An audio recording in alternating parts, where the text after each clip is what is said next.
మంచుతో పూర్తిగా కప్పబడిన ఒక పర్వతం. రాత్రి బయట ఉష్ణోగ్రత -30°C. మరి మీ ఫ్రెండ్స్తో కలిసి టెంట్లో నిద్రపోతున్నారు. కానీ ఒక్కసారిగా మీరు ఆ టెంట్ డోర్ ఓపెన్ చేయకుండా లోపల నుంచి నైఫ్తో కట్ చేసి బయటకి పరిగెత్తుతున్నారు. అది షూస్ లేకుండా, అంత చలిలో. ఎందుకు? ఇది సినిమా కథ కాదు. ఇది 1959లో జరిగిన ఒక మిస్టరీ. ఈ రోజు వరకు ప్రపంచంలోనే అత్యంత భయంకరమైన అన్సాల్వ్ మిస్టరీస్లో ఒకటిగా నిలిచిన Dyatlov pass incident. 1959 Soviet Union Ural polytechnical ఇన్స్టిట్యూట్కి చెందిన 9 మంది ఎక్స్పీరియన్స్డ్ హైకర్స్ ఒక ఛాలెంజింగ్ ట్రెక్కింగ్ ఎక్స్పీడిషన్ కోసం యురల్ మౌంటైన్స్కి బయలుదేరారు. వాళ్ళు బిగినర్స్ కాదు, స్నో ట్రెక్కింగ్లో ఎక్స్పీరియన్స్ ఉంది. రూట్ కూడా ముందుగానే ప్లాన్ చేసుకున్నారు. అన్నీ పర్ఫెక్ట్లీ నార్మల్గానే ప్రారంభమయ్యాయి. కానీ కొన్ని రోజుల తర్వాత వాళ్ళు తిరిగి రాలేదు. సర్చ్ టీం వాళ్ళ కోసం వెతకడం ప్రారంభించింది. వాళ్ళు చూసిన మొదటి విషయం ఒక అబాండన్ టెంట్. కానీ ఆ టెంట్ చూసిన వెంటనే అందరికీ ఒక ప్రశ్న వచ్చింది. ఎవరు తమ ఓన్ టెంట్ లోపల నుంచే కట్ చేసి ఈ భయంకరమైన మనుషులోకి బేర్ ఫుట్గా పరిగెత్తుతారు? ఆ ప్రశ్నకు ఇప్పటికీ పూర్తిగా సమాధానం దొరకలేదు. సర్చ్ టీం వెంటనే ఆ ఏరియా మొత్తం వెతకడం ప్రారంభించింది. కొన్ని రోజుల తర్వాత వాళ్ళకు ఒక టెంట్ కనిపించింది. కానీ ఆ టెంట్ చూసిన వెంటనే అందరూ షాక్ అయ్యారు. ఎందుకంటే ఆ టెంట్ డోర్ ఓపెన్ చేయలేదు. దానికి బదులుగా టెంట్ను లోపల నుంచి నైఫ్తో కట్ చేశారు. అంటే లోపలున్న వాళ్ళు బయటకు అత్యవసరంగా రావాల్సిన పరిస్థితి వచ్చినట్టే. కానీ అసలు మిస్టరీ ఇప్పుడే మొదలైంది. టెంట్ బయట వాళ్ళ ఫుట్ ప్రింట్స్ కనిపించాయి. ఆ ఫుట్ ప్రింట్స్ చూస్తే వాళ్ళు పరిగెత్తినట్లు కాదు, నడుచుకుంటూ వెళ్ళినట్లు కనిపించింది. ఇంకా ఆశ్చర్యకరమైన విషయం ఏమిటంటే కొంతమంది బేర్ ఫుట్గా, మరికొందరు ఒక షూ మాత్రమే వేసుకొని అంత ప్రమాదకరమైన చలిలో బయటకు వెళ్లారు. -30°C టెంపరేచర్లో ఇలా బయటికి ఎందుకు వచ్చారు? సర్చ్ టీం ఇంకా ముందుకు వెళ్ళినప్పుడు ఒక పెద్ద సిడాట్రీ దగ్గర మొదటి 2 బాడీస్ కనిపించాయి. వాళ్ళు క్యాంప్ ఫైర్ వెలిగించడానికి ప్రయత్నించినట్లు ఎవిడెన్స్ కనిపించింది. కానీ ఆ భయంకరమైన చలిని వాళ్ళు తట్టుకోలేకపోయారు. కొద్ది దూరంలో ఇంకా 3 హైకర్స్ బాడీస్ దొరికాయి. వాళ్ళు టెంట్ వైపు తిరిగి వెళ్ళడానికి ప్రయత్నించినట్టుగా అనిపించింది. కానీ వాళ్ళు కూడా అక్కడికి చేరుకోలేకపోయారు. మిగిలిన 4 కోసం సర్చ్ కొనసాగింది. మంచు చాలా లోతుగా ఉండడంతో వాళ్ళ బాడీస్ వెంటనే కనిపించలేదు.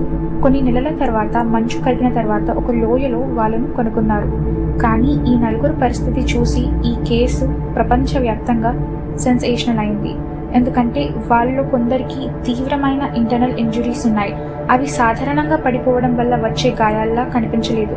అయితే బయటకు మాత్రం పెద్ద గాయాలు చాలా తక్కువగా కనిపించాయి. ఇదే ఈ కేసును మరింత మిస్టీరియస్గా మార్చింది. అయితే ఆ రాత్రి నిజంగా అక్కడ ఏం జరిగింది? అది తెలుసుకోవడానికి ఇప్పటి వరకు ఎన్నో థియరీస్ బయటికి వచ్చాయి. ఈ ఘటన బయటకు వచ్చిన తర్వాత ప్రపంచం మొత్తం ఒకే ప్రశ్న అడిగింది. ఆ రాత్రి నిజంగా అక్కడ ఏమైంది? ఇప్పటి వరకు దీనిపై ఎన్నో థియరీస్ వచ్చాయి. మొదటి థియరీ మిలిటరీ సీక్రెట్ టెస్ట్. ఆ ప్రాంతంలో అప్పట్లో సోవియట్ మిలిటరీ రహస్య ప్రయోగాలు జరిగి ఉండవచ్చని కొందరు భావించారు. కానీ దాన్ని నిర్ధారించే బలమైన ఆధారాలు ఇప్పటి వరకు లభించలేదు. రెండో థియరీ ఇన్ఫ్రాసౌండ్ థియరీ.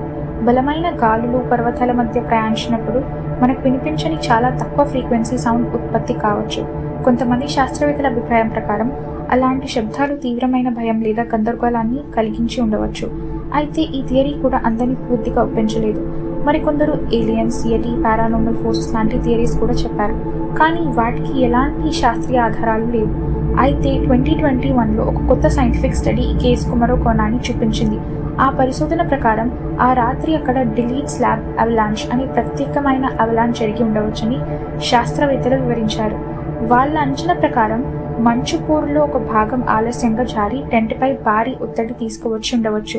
దాంతో లోపలున్న హైకర్స్ వెంటనే బయటకు రావడానికి టెంట్ను లోపల నుంచే కట్ చేసి బయటకు వచ్చి ఉండవచ్చు. తర్వాత తీవ్రమైన చలి, చీకటి, మంచు కారణంగా వాళ్ళు తిరిగి టెంట్ దగ్గరకు చేరుకోలేకపోయి ఉండవచ్చు. ఈ ఎక్స్ప్లెనేషన్ ఈ కేసులో చాలా ప్రశ్నలకు సమాధానం ఇవ్వడానికి ప్రయత్నిస్తుంది. కానీ ఇది ప్రతి ఒక్కరిని పూర్తిగా ఒప్పించలేదు.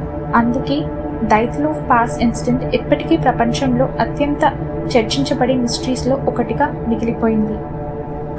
66 సంవత్సరాలు గడిచిపోయాయి. అనేక ఇన్వెస్టిగేషన్స్ జరిగాయి, కొత్త థియరీస్ వచ్చాయి, సైంటిఫిక్ ఎక్స్ప్లెనేషన్స్ కూడా వచ్చాయి. అయినా 1959లో ఆ మంచు పర్వతంపై ఆ రాత్రి నిజంగా ఏం జరిగిందో పూర్తిగా ఎవరికి తెలియదు. అదే దైత్లోవ్ పాస్ ఇన్సిడెంట్ను ఈ రోజు వరకు ప్రపంచంలోని అత్యంత మిస్టీరియస్ కేసెస్లో ఒకటిగా నిలబెట్టింది. మరి మీరేమనుకుంటున్నారు? ఆ రాత్రి నిజంగా అవలాంచ్ జరిగిందా, లేదా ఇంకా మనకు తెలియని ఏదైనా రహస్యం అక్కడ దాగి ఉందా? మీ థియరీస్ ఏంటో కమెంట్స్లో తప్పకుండా చెప్పండి. ఇలాంటి real life mysteries, unsolved cases, ఇంకా హిస్టరీలో దాగి ఉన్న విచిత్రమైన సంఘటనలు మీకు ఇష్టమైతే ఈ వీడియోని నచ్చితే లైక్ చేయండి, ఛానల్ని సబ్స్క్రైబ్ చేయండి. మళ్ళీ ఇంకో ఆసక్తికరమైన మిస్టరీతో కలుద్దాం.